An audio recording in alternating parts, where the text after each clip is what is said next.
We are finally out of winter, and I wanted to create something in The Sims to celebrate the warm weather. Now, I'm not one to build anything typical, so I had to make something a bit unexpected.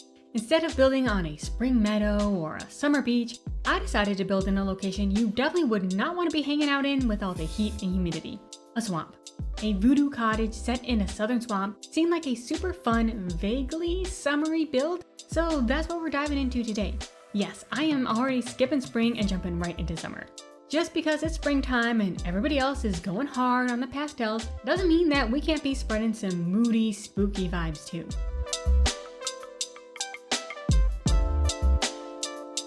We're on the 4 Old Mill Lane lot in Hinford-on-Bagley here. I know, this is not a southern swampy world, but this lot was the best fit for our vibes. I tried like every lot in Willow Creek and Magnolia Promenade, which both have some southern flair to them, but all the lots looked way too suburban or commercial.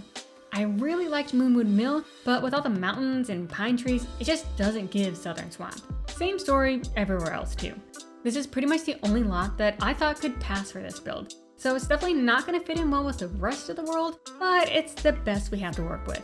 Searching for a lot to build this on made it apparent how many biomes we just do not have represented well in the game. Even with the worlds we do have, they're quite limited. So many of their lots are either very suburban or urban, and there aren't many good secluded areas or large lots where you can have more freedom with what you build there. I think every world should have a rural area in addition to the more built up ones. Then each of those areas should have at least one large, like a 50 by 50 or 64 by 64 lot. Oh, and no world should have less than 10 lots. I know, totally never gonna happen, but a builder can dream.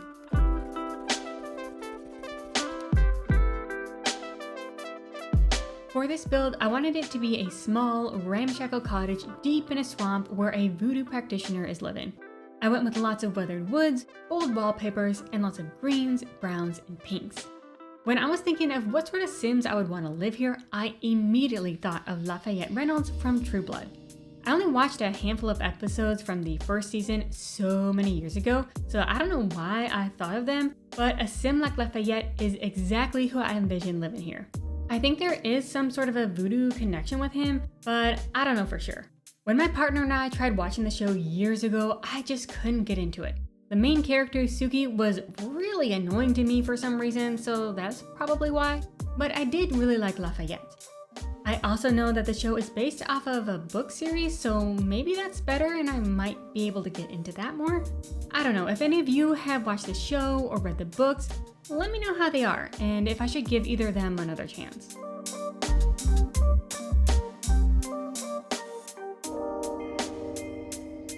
So there are 2 Sims and a dog in the household living here. The first is Marquise. They use any and all pronouns and are a voodoo, king, queen, everything. This is their cottage that's been in their family for generations, and they live here with their scrappy little dog, Boudin. For a long time, it was just Marquise and Boudin living here, but recently they've taken in a runaway teen, Rain. Rain uses they, he pronouns and has been on their own for a while. They dropped out of school to go to work on a fishing boat and have recently got into some hot water and ended up needing to leave their job and lay low for a while. Thankfully, their path crossed with Marquise, who opened up his home to them. I see Marquise being like an older sibling / wise auntie to Rain. I also envision these two really bonding over cooking together and becoming close friends. Marquise is a great cook and a gardener and is teaching Rain what they know, which is opening up a whole new love of cooking for Rain. I can definitely see this household being played in a very cozy, wholesome way where they're living out the swamp, Marquise practicing their paranormal skills while Rain learns to be a chef. I could also see Rain's shady past catching up to them and creating plenty of dramatic gameplay options too. As for the interior design, I really struggled with what I wanted to put on the walls in this home. Initially, I put up that green floor wallpaper from Cottage Living in the living room and dining room. That was looking too fancy and busy though, so eventually I changed the walls in the living room to match the chip paint wooden panels that are on the exterior, and that fit the rundown vibes I was going for here a lot better. I do keep that wallpaper in the dining room though, as I figured that may be made up a little bit more and it'd be cheaper to wallpaper a smaller room like that. Also, the pattern was too pretty not to use and the colors fit in perfectly with the palette that I was going for here. For For the furniture and decor, I went with a lot of older pieces that look like they had been in the family for years. There are some items that are dated but still quite nice, mixed in with lots of other pieces that are in rougher shape or have been mended and patched up over the years. I love making spaces in The Sims that look lived in, a bit odd, and rough around the edges. So even though I was pulling my hair out going back and forth on the wall coverings for so long, this was still a fun place to decorate. I especially enjoyed cluttering up the walls in this place with all sorts of weird junk. I need to take some of this energy and focus that I put into my virtual decorating games and apply it to my IRL home. I have so many decorations I need to put up, but I just never do. Probably because I feel like there's so many other pieces that I'd like to get to complete the looks that I'm going for, so I end up not putting up anything. I love these quirky, mismatched homes in The Sims and in other people's houses, but I don't know why I'm hesitant to decorate with my own home. I don't think anyone ever feels like their home is complete, and changing out decor is an ongoing process. So it doesn't make a whole lot of sense for me to collect all this stuff and then never display it because I don't have a vinyl gallery wall collection or whatever. I think like, if I put this picture here, what if I find something else later that I like better there? Then I'll have to take it all down and rearrange everything. So I might as well just wait until I have all the art I want before I put up anything. I know, bad logic, but that's how my brain is working. My partner and I move a lot also, so that's another mental barrier. But yeah, I just need to get over it and decorate our spaces with whatever we do have. It's gonna be imperfect and it's gonna change, but it'll feel much more personal and homey and it'll be worth it. Alright, enough about my issues, back to the build. Here I'm working on Marquise's bedroom. I designed this whole room around that moody, wine-colored wallpaper from Paranormal Stuff. You'll also see that I considered putting some cat stuff in here. Initially I was thinking of them having a cat, but after a bit more thought, I felt like Marquise was more of a small, scrappy dog type of person. So I changed up the pet stuff later on, off camera. So no worries, Boudin has everything that he needs to be comfy here.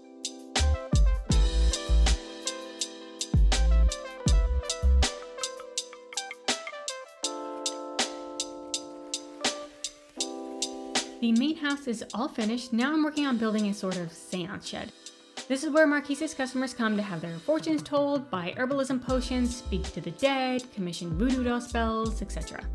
Like with the house, I wanted this shed to look like there's one main part that's had additions tacked on over time. So the big wooden room with a mossy roof is the seance shed, then the little metal addition on the side is like a closet that's been converted into Rain's room.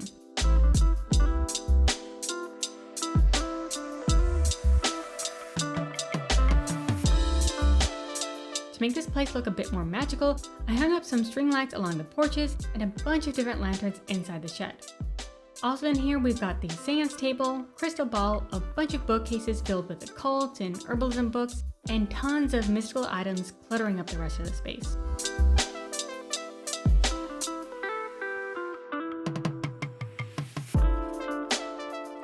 If you're liking the occult, magical vibes we've got going on in this build, I have some other build videos along this same vein that you may want to check out too.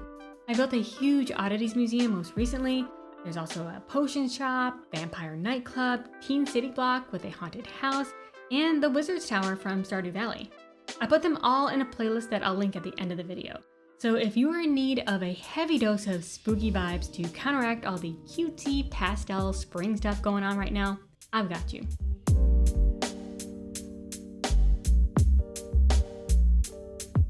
Since I've already mentioned Stardew Valley, might as well stay on the subject for a bit. You're thinking, wow Liz, what a perfect on-topic segue. Thanks, I know, let's get into it. So the 1.6 update just came out for Stardew Valley and I am dying to play it. I've been holding off looking into it much though because I want to start a Stardew Let's Play and I don't want to spoil it for myself. I know some of you have been wanting to see some sort of a Let's Play on this channel. I think most of you were maybe wanting a Sims one, which will probably come eventually, but I'm feeling Stardew gameplay right now.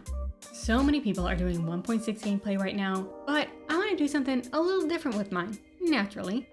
Here's my idea. Stardew 1.6, but poly. I've been wanting to get a mod where you can be polyamorous and date all the romanceable characters at the same time without everyone getting mad at you. A Stardew Valley slut mode, if you will, but ethical, of course. I'm envisioning a little genderqueer farmer who works their way into everyone's hearts. I want them to marry Elliot for sure because, of course, then date everybody else. If the mod doesn't have a way to get to 14 hearts without marriage, then we'll eventually spouse everyone out, but Elliot will be first. Other than romancing everyone and coming up with cheesy pickup lines, I'm not sure what else we focus on for the farm as far as crops, challenges, etc. So if you got some fun ideas, let me know. I'll also need ideas for names for our farmer, farm, and dog, so share those with me in the comments too. Okay, enough Stardew talk for now. I'm still counting that as on topic though, because both Stardew and our Voodoo cottage have magic, gardening, chickens, and a swamp. So yeah, it all makes total sense. I can make connections between pretty much anything though, so the sky's the limit to what we may end up talking about in these videos. Is that a good thing? Yeah, I think so.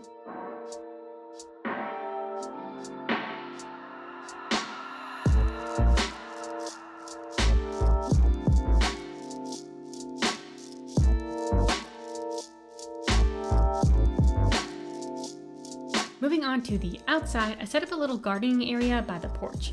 This is where Marquise will have a bunch of herbalism plants mixed in with some fruits and veggies. Those metal stock tanks are debug items from Horse Ranch that I fake planted some of the crops from Cottage living in. I put a grill near this area as well, so that it'll be convenient to cook up some food or herbalism tinctures fresh from the garden.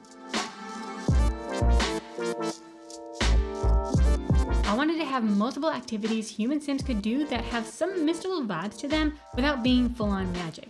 So besides this seance table and herbalism space, I also added in a floral arranging table in the area between the main house and the shed. There are some interesting effects floral arrangements can have, so it seemed like another good hobby to include here. Put a clothesline and wash tub in that in-between area as well.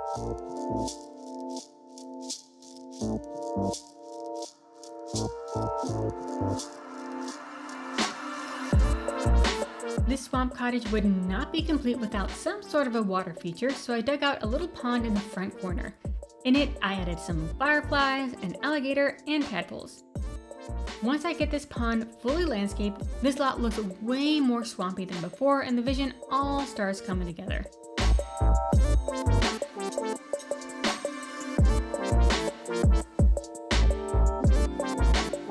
For the rest of the landscaping, I went with lots of long grasses, low shrubs, and gnarled trees covered in Spanish moss. There's not really any formal landscaping here other than the hodgepodge container gardens. The rest of it is all just the natural bog landscape.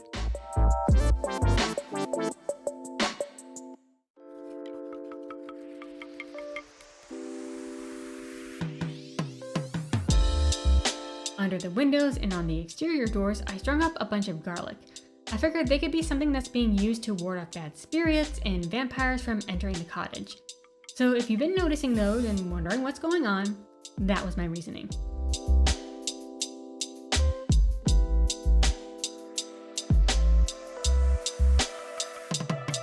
I'm just finishing up the landscaping here, and I do some playtesting and tweaking off camera, so let's jump ahead and take the final tour.